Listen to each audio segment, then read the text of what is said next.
Assalamualaikum dan selamat datang ke dalam video kali ini. Dalam video kali ini, saya akan membincangkan topik vector multiplication by a scalar. Scalar bermaksud satu nilai ataupun satu nombor. Jadi kita akan membuat pendaraban vektor. Jadi dalam topik kali ini kita bahagikan kepada dua bahagian. So bahagian yang pertama kita akan tengok vector multiplication untuk suatu vektor yang hanya dalam satu arah. Contohnya macam vektor yang hanya dalam arah X ataupun vektor yang hanya dalam arah Y sahaja. Untuk bahagian yang kedua, kita akan tengok vektor yang berada dalam dua arah. Vektor yang mempunyai komponen X dan juga komponen Y.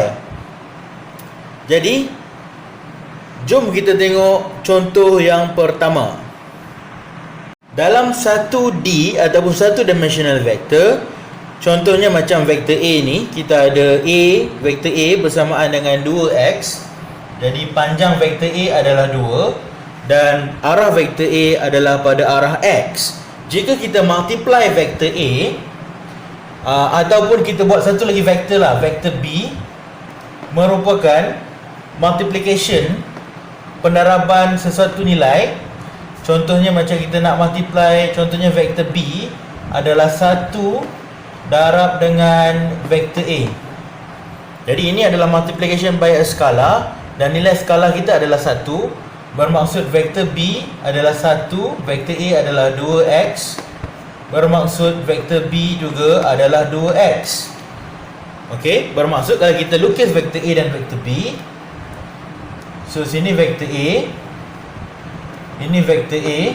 Sebabkan vektor B juga arah yang sama dan panjang yang sama, bermaksud vektor B adalah ini.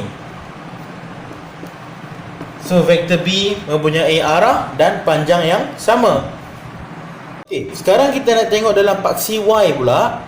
So saya sengaja pilih supaya vektor A kita mempunyai panjang 2 dan mempunyai arah ke bawah, arah negatif Y. Sekiranya vektor B adalah scalar multiplication of vektor A, di mana vektor B adalah multiplication of 1 darab dengan vektor A bersamaan 1 darab dengan 2Y. Bermaksud vektor B juga adalah 2Y. Jadi kalau kita lukis vektor A dan vektor B sebelah menyebelah, so ini kita ada vektor A. So vektor B akan mempunyai panjang dan arah yang sama. Okey. Jadi ini bila kita multiply sesuatu vektor dengan satu nombor yang nilainya 1. Jadi vektor kita akan ada vektor yang vektor yang sama. So A dengan B akan jadi satu vektor yang sama. Kita kembali pula kepada contoh yang pertama tadi. Okey, tadi kita ada case di mana kita ada dua vektor yang sama disebabkan kita multiply vektor yang pertama dengan nilai 1 ataupun kita panggil sebagai identical vector. Macam mana pula kalau vektor B adalah 1/2, nilai yang kita darabkan adalah 1/2 darab dengan vektor A. Jadi bermaksud kita ada 1/2 darab dengan 2X bersamaan dengan X. Jadi vektor B cuma bersamaan dengan X. Jadi kalau kita lukis vektor A dan vektor B bersebelahan, so ini vektor A bersamaan dengan 2X. Bermaksud vektor B kita akan jadi separuh daripada nilai itu. So sampai sini saja. So ini akan jadi kita punya vektor B bersamaan dengan X. So ini vektor A dan vektor B. Bermaksudnya panjang vektor B menjadi separuh, vektor B dipendekkan menjadi separuh. Bagi contoh kita yang kedua, saya baki semula lukisan ni pada terpadam. Okey, kalau vektor B bersamaan dengan 1/2 vektor A, jadi 1/2 darab negatif 2Y bersamaan dengan negatif Y. So vektor B adalah cuma bersamaan dengan negatif Y. So kalau kita lukis sebelah bersebelahan, So kita ada vektor A di sini. So ini vektor A. So vektor B akan jadi separuh daripada panjang vektor A. Sampai sini saja. So vektor B adalah separuh daripada vektor A. Okey, boleh faham? Jadi ini adalah multiplication by a scalar. Okey, kembali kepada contoh kita ni. Kiranya vektor A kita multiply ataupun kita darabkan dengan nilai yang besar daripada 1. Tadi kita darabkan nilai yang kurang daripada 1. Bagaimana kalau vektor A kita darabkan dengan nilai 2 besar daripada 1? Vektor B. Minta maaf Jadi vektor B kita darabkan, B merupakan pendaraban sesuatu skala dengan vektor A. So 2 kali vektor A bermaksud 2 akan darab dengan 2x.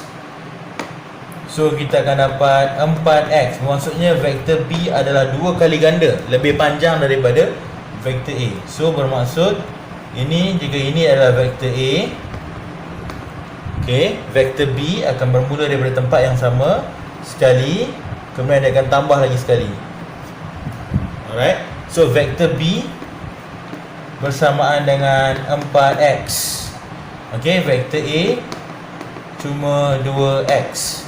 Dan vektor B adalah 2 kali vektor A. So panjangnya pun akan double. Boleh? Juga untuk bahagian ini, sekiranya B adalah 2 kali ganda vektor A, jadi 2 darab negatif 2y, kita akan dapat negatif 4y. Bermaksudnya sekiranya saya nak lukiskan vektor B, ini adalah kita punya vektor A kita, ini vektor A kita. So vektor B, so ini sekali vektor A saya padam yang ni. So bahagian ni saya padam. Okey, so ini adalah vektor B sekali, kemudian dia akan sekali lagi 2 kali ganda panjang B. So ini adalah vektor B bersamaan dengan negatif 4y.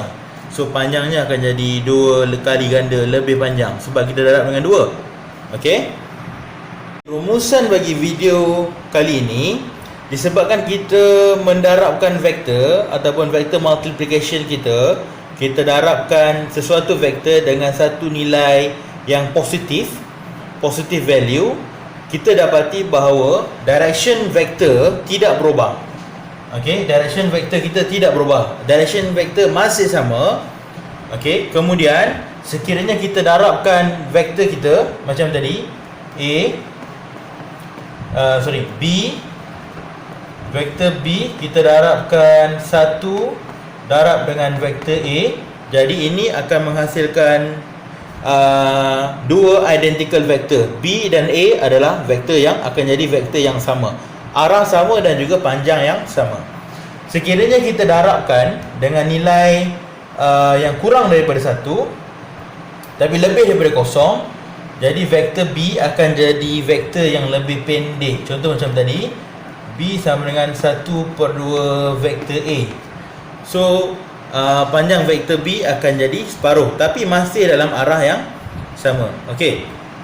Bila kita darabkan dengan satu nombor yang lebih besar daripada 1, darab dengan nombor yang lebih besar daripada 1.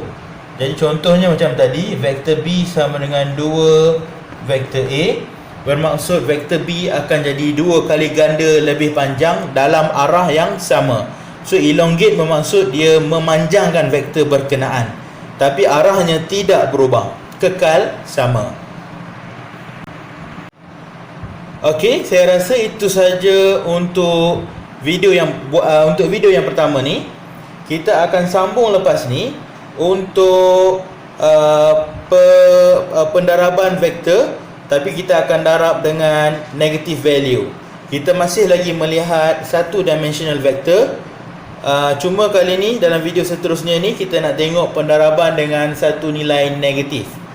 So apa yang akan berbeza dengan bila kita darabkan vektor dengan nilai positif?